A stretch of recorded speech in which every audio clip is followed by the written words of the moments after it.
Ready for some news? Maybe. Ladies and gentlemen, here's that time.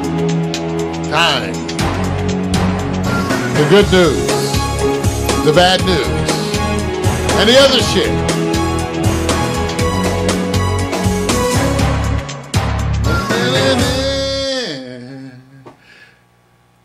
Episodes like this are sensitive in nature, inherently. And so when you do them, I think part of it is you have to think to yourself, what is it that I'm attempting to accomplish? Subjects like this, you have to think about that because no matter what you do, you're going to be making points. It's unavoidable. That's the type of subject that I'm dealing with today. I went to watch Gary Oldman's recent movie on Churchill.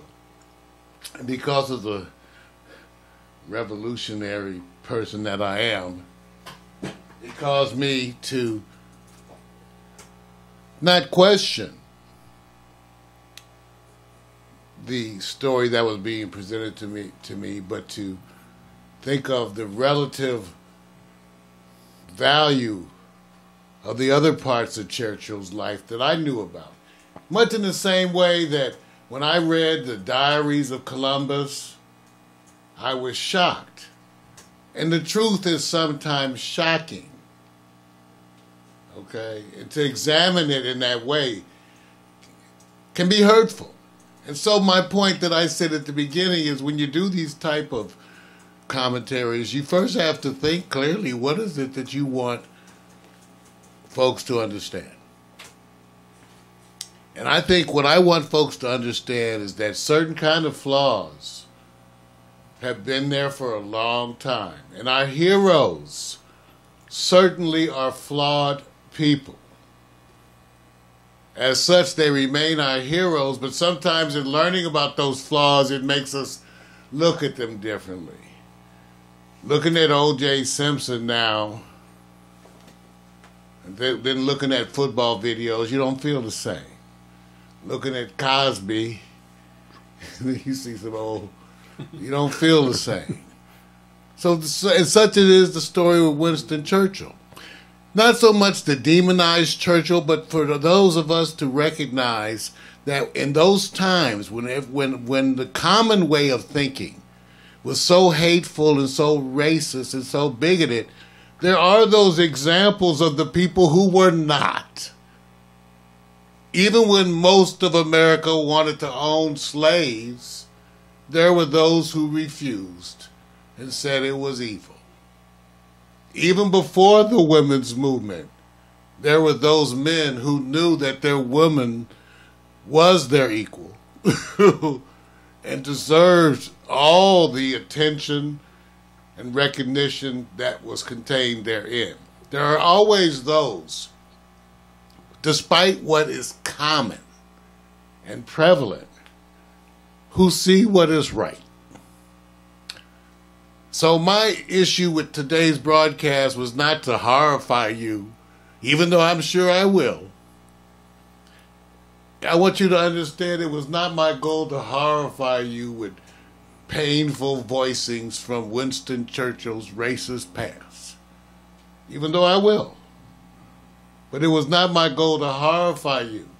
It was also to remind you that at this time, when this type of thinking was so prevalent, there still were those who thought differently. And we should celebrate them. There was Eleanor Roosevelt, Mary McLeod Bethune, and people who did a lot, who worked tirelessly day in and day out for the betterment of this world. And I just think that we should recognize them. We have a lot of people who are deeply flawed, who have great moments. That is the wonderful beauty of this universe and a tribute, I think, to our Creator. That even the worst of us, in a moment of great need or desperation, can rise to amazing heights. Even the worst of us, when challenged, can do these things. The stories of the humans rising to the occasion are legion. And so, to me, that is the story of Churchill. A flawed, deeply flawed person who had some great moments. I remind you, O.J. Simpson ran for 2,000 yards in one season. Never had been done before.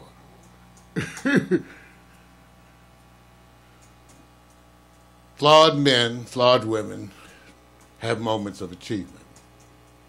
And so in watching the movie, I knew I wanted to comment on the movie, but I did, and I knew I didn't want you to feel like you were under attack.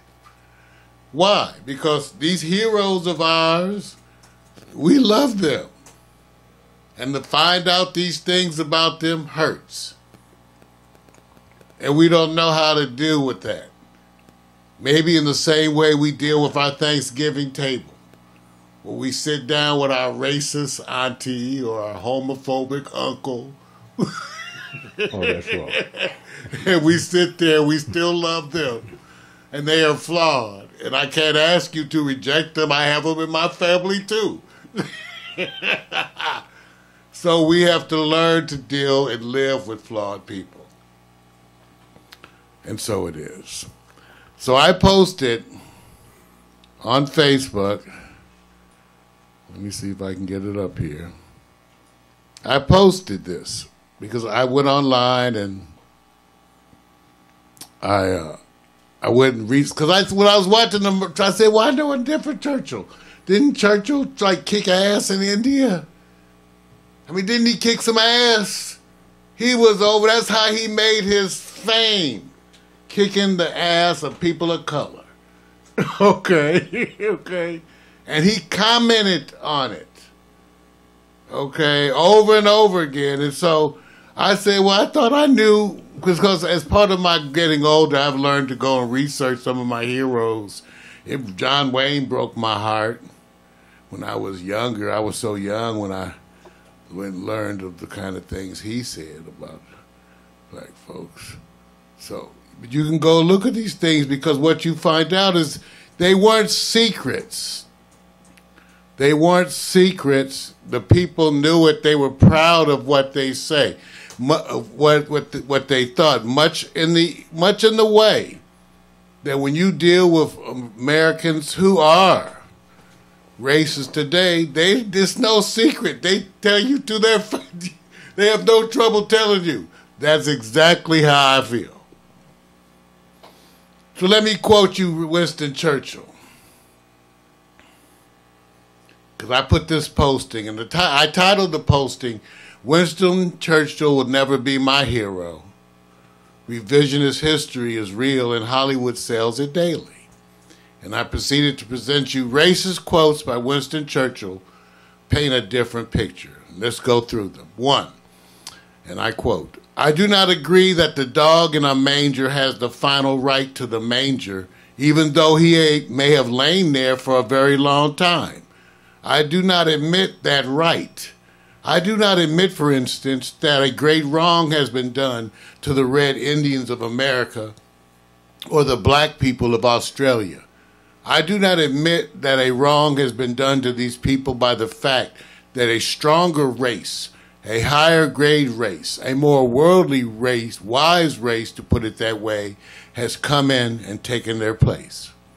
This is Winston Churchill addressing the Peel Commission in 1937 on why Britain is justified in deciding the fate of Palestine. Here's another quote. I am strongly in favor of using poisonous gas against uncivilized tribes.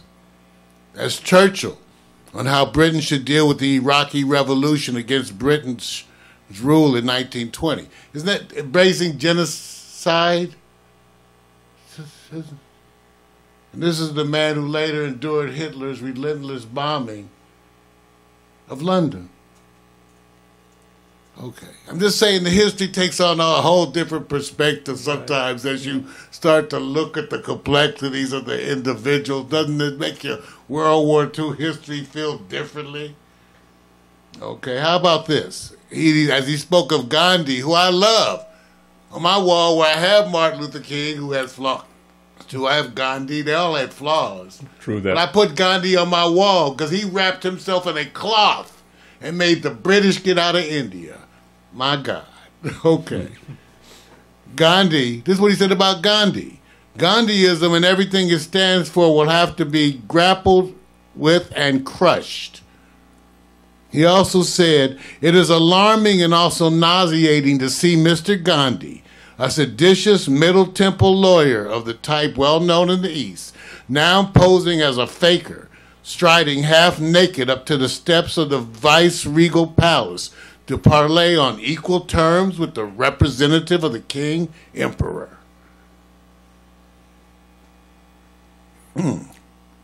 Here's the ones he said that I put it up by itself. I hate Indians. They are beastly people with a beastly religion. I wonder which religion he's referring to, the two major ones, but I'm just saying. So Churchill, flawed individual who had great moments, bunch of them. Michael Collins. We have Che Guevara. Michael Collins is the one who decided to get the British right out of Ireland, and they walked up to folks on the street and shot them and let it be known that if you collaborate with the British, we will kill your family. Che Guevara in Cuba was known that when he rolled into the village, he said, "Show me the men who cooperate with the government." He said, "Show them to me." And he would slaughter them and cut their throats right there in the middle in front of everyone. Flawed individuals at difficult times dealing. And so with Churchill, I say, obviously, white supremacist, he would get along very well with Trump, I think. He'd get along very well. Who at a moment of great challenge rose to defend Britain. Sometimes you need a bulldog in your fight. I remember when I read the novel The Godfather, that's what he said about Luca Brasi. He said sometimes in your battle you need a pit bull. Yeah. Well, I think what you're bringing up is a very interesting point, because I think that our society has evolved to a point where we take our history lessons from entertainment, and that's a mistake, because the movie was not being made to be a historical document. Correct. Right. It takes one aspect, one story, time. Right. And That's I think and makes it entertainment. Right. Exactly. Right. That's But why you pointing out a more historical points of, okay, this and this and this also happened. You couldn't make a movie out of that without, keeping people in there for a week in the theater. So they just take a little accent. And also sometimes things get changed in a movie just for entertainment purposes because it plays better for entertainment. It doesn't claim to be a historical representation of a certain person a lot of times, But as we consume this, I think it's very valuable that you put this up. We got to be aware of the differentiation, and with social media and entertainment, the lines often get blurred. We're taking what people say, what write about, as the gospel, as the truth, without really knowing all the details about it. And most people are flawed. I'm not excluding myself. None of us is perfect. We all have our dark sides, have our bad sides, our weak spots. And all I've said, I've had our moments of saying horrible things, right? Yeah. I mean, we've all had our moments. Yeah. Mm-hmm. I'm with you on that, Newz, which gets me back to the point. And I've said this before, and as a child of the 60s and the social revolutions that I experienced, in some ways it comes off soft. But I've said before, and I go on record as saying, we have to stand ready to forgive. See, for me, if you have a racist past, a bigoted past, all you really have to do is ask for forgiveness. Right. because these kind of traits can change in an afternoon. I know how the universe works. Right. I always said, if you were in that freeway collapse, I bet you don't give a damn what color that hand is that pulls that brick off of you. I bet you don't care what color. No. No, not at all, man. Especially those traits are, I think, are taught more than they are inherited.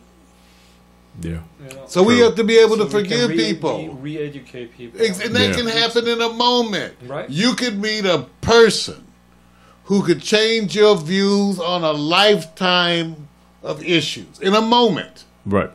And so my thing that I've said, and I say this today, I think we should stand prepared to welcome people once they ask for forgiveness. All they have to do is ask, and say that you're trying, that you're learning. Because I could think of so many things that I, too, have grown and changed. Thankfully, if you get to live long enough, you will grow and change. I know of no people my age who tell you they would like to go back to thinking like they did at age 25. You know, Newz laughed. Exactly. No one wants to go back to that mentality. No one. And so the point I leave with us is think of Churchill. And if you want to forgive him for these moments, forgive him then. I would forgive him too if I had only could hear him ask for it. To ask for that forgiveness. Because I do think you should have to ask. Mm-hmm. But once you ask, you know, it's God's grace who does it for the other reasons, right? I'm just saying. I'm a flawed person. Mm-hmm. And for me, you have to ask. Ladies and gentlemen, the good news, the bad news, and the other shit.